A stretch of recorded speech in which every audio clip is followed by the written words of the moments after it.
están producidos por la misma vía metabólica, tienen efectos opuestos. Y eso es importante para entender la terapéutica y lo que vamos a hacer. Entonces, cuando hablamos de las prostaglandinas y los tromboxanos, fíjense en los órganos neuroendócrinos, las prostaglandinas se asocian a la liberación de hormonas antideficitarias, sobre todo la prostaglandina C. En lo que es el metabolismo óseo, van a estar relacionadas a un aumento del recambio óseo, y en el ojo disminuyen la presión intraocular, sobre todo las prostaglandinas C y las F, por eso hay preparados de estos que se pueden utilizar en cuadros como glaucoma, por ejemplo. En el caso de los leucotrienos, lipoxinas, epóxidos y radicales libres, tienen funciones diferentes dependiendo del órgano específico que estemos hablando. Si hablamos de los leucotrienos C4 y D4, hemos mencionado que estos son muy importantes a nivel de la parte respiratoria, ¿no? En los bronquios, por ejemplo, están muy ligados a broncoconstricción y aumento de las emisiones. Por eso es que se dice que juegan un papel muy importante en la hiperreactividad bronquial. De ahí que vamos a ver que tratamientos para pacientes con bronquitis, con asma y demás son con inhibidores de leucotrienos, como el montelukast, por ejemplo, ¿sí? En corazón disminuyen la contractilidad y el flujo coronario, y en lo que serían células inflamatorias hacen que los polimorfonucleares, sobre todo los eosinófilos, aumenten su quimiotaxis. En el caso de los leucotrienos D4, estos en colon generan inflamación. Se cree que podrían asociarse, por ejemplo, a poliposis o en los cuadros asociados a inflamación crónica. También aumentan la quimiotaxis de polimorfonucleares, pero en este caso de tipo neutrofílico. Y en los linfocitos aumentan la proliferación y diferenciación celular de este grupo específicamente. Las lipoxinas A aumentan la quimiotaxis de los polimorfonucleares de tipo neutrofílico. Los epóxidos son potentes vasodilatadores renales. Se cree que esto estaría ligado a un mecanismo de protección renal. Las lipoxinas A y B inhiben las células killer y también están asociadas a vasoconstricción. En el caso de los radicales libres, vamos a ver que existe una liberación de 8F prostaglandinas F2-alfa a nivel renal, que podrían estar asociados también a disminución o alteraciones, como hemos visto, a nivel renal y compromiso de la función renal importante. Esta es la parte que más nos interesa de este tema de glucanoides, que sería su aplicación clínica o cuando los utilizamos en cuadros terapéuticos importantes. En el aparato reproductor femenino dijimos que tiene acción oxitóxica. Estamos diciendo acción oxitóxica, no estamos diciendo que es oxitocina, ¿sí? La oxitocina habitualmente, ¿qué hace? Produce contracción del útero. Entonces las prostaglandinas hacen que el útero se contraiga, igual que la oxitocina, pero no son oxitocina, ¿sí? Por ejemplo, los preparados de prostaglandina C2 y F2-alfa, como la niroprostona y otros, lo que hacen es... ¿Qué tanto hablan ahí atrás? Si quieren, vayan a hablar afuera, no tengo ningún problema, pero me distraen si ustedes hablan y yo hablo. ¿Ya? Bien, entonces fíjense.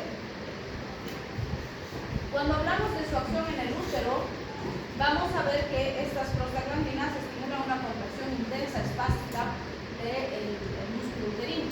Por lo tanto, si fuera una mamá embarazada, le van a inducir un aborto, ¿sí? Si fuera un embarazo de una gestación más avanzada, le van a producir un parto materno. Entonces, por ejemplo, el famoso Cipotec, el misoprostol, pertenece a este grupo, ¿sí? Que ese misoprostol se ha diseñado para tratar problemas gástricos, porque son conglomerados de prostaglandinas y en la mucosa gástrica hacen que se revitalice, que salen úlceras gástricas. Pero es un fármaco de prescripción controlada porque se usa principalmente para inducir abortos y no para problemas digestivos, ¿sí? Entonces, sí habrá situaciones en las que de forma terapéutica nosotros vamos a buscar la evacuación de un útero que está con un producto que está en mal estado, o un producto que no es viable, o es un aborto incompleto, por ejemplo. Nosotros vamos a estimular el vaciamiento de la cavidad uterina y, si fuera necesario, después hacer una limpieza por tuberculio o por otras técnicas.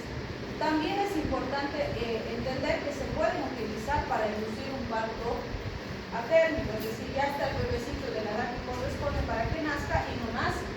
Entonces sí, podemos usar para que el útero se contraiga y pueda nacer ese bebecito, ¿sí? Bien. Aparte de la contracción intensa del útero, van a producir reblandecimiento del cuello uterino, van a aumentar la actividad de los hidrófilos y esto va a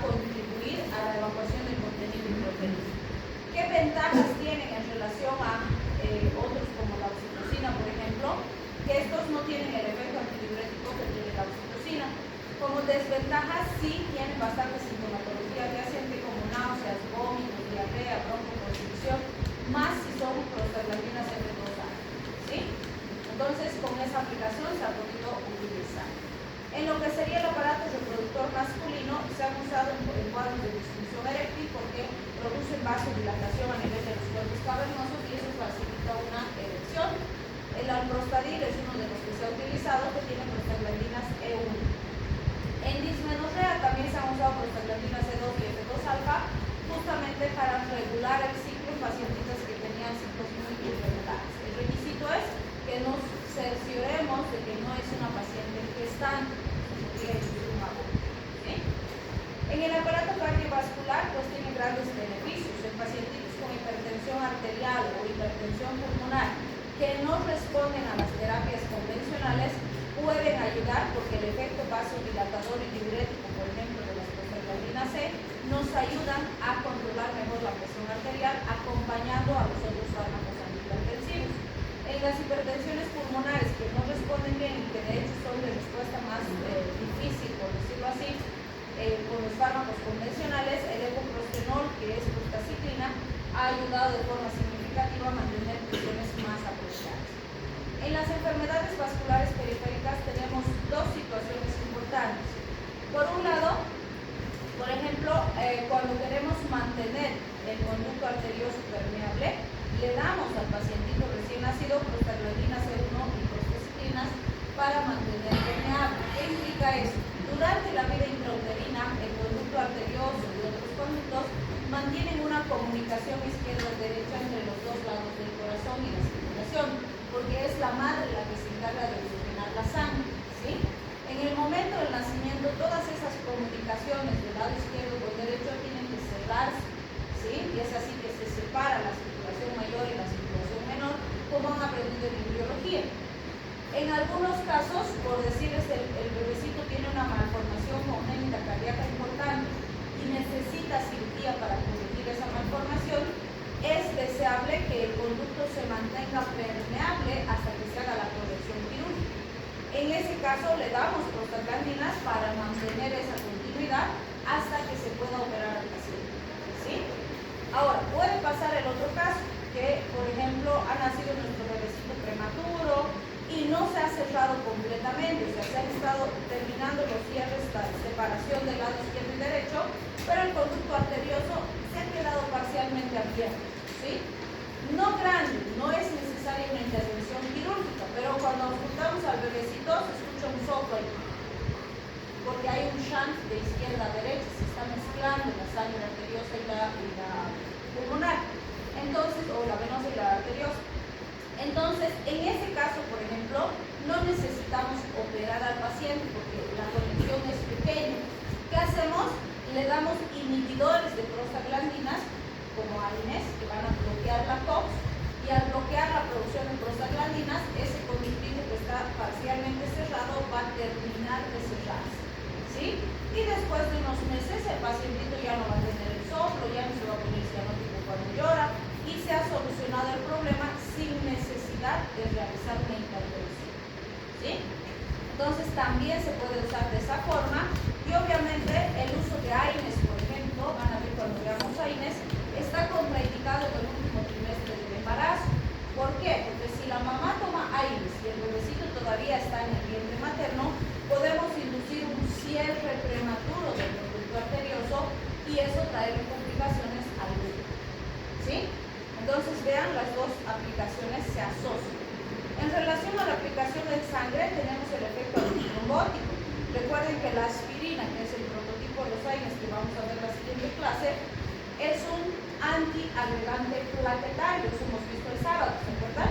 Entonces, al bloquear la COX, evita la producción de tromboxano, que si no hay tromboxano, se interrumpe la agregación plaquetaria. Cuando uso AINES, bloqueando esta vía, cuando tengo riesgo de trombosis, pacientes con cardiopatías, con varices, con antecedentes que ya han tenido ACVs, etc., es deseable evitar la agregación plaquetaria para disminuir el riesgo de trombosis, ¿sí? Bien, en el aparato respiratorio, fíjense, ya Ya hemos mencionado que las prostaglandinas C2 en aerosol tienen un potente efecto broncodilatador y además los inhibidores de los leucotrienos, ya sea que inhiben a la lipoxigenasa como el sileutón o que inhiben los receptores de leucotrienos como el montelukast, zafirlukast, disminuyen potencialmente la hiperreactividad bronquial y por eso son útiles en enfermedades respiratorias como asma, bronquitis, EPOC, etc. En el aparato gastrointestinal, aquí otra vez hablamos del famoso misoprostol. Para esto se ha diseñado el misoprostol como citoprotector gástrico, porque al ser prostaglandinas en grandes dosis hacen que revitalice la mucosa gástrica y se cierren las úlceras gástricas, ¿sí? También se ha visto que en dosis altas estas prostaglandinas pueden disminuir la producción ácida gástrica de forma similar al que lo hacen los antagonistas H2 como el grupo de la ranitidina. Entonces tienen doble beneficio. Ayudan a la revitalización y disminuyen la acidez para que salgan las úlceras. Pero como ya hemos mencionado, es un fármaco de prescripción controlada porque se usa más con fines delictivos para reducir abortos que para revitalizar la mucosa gástrica.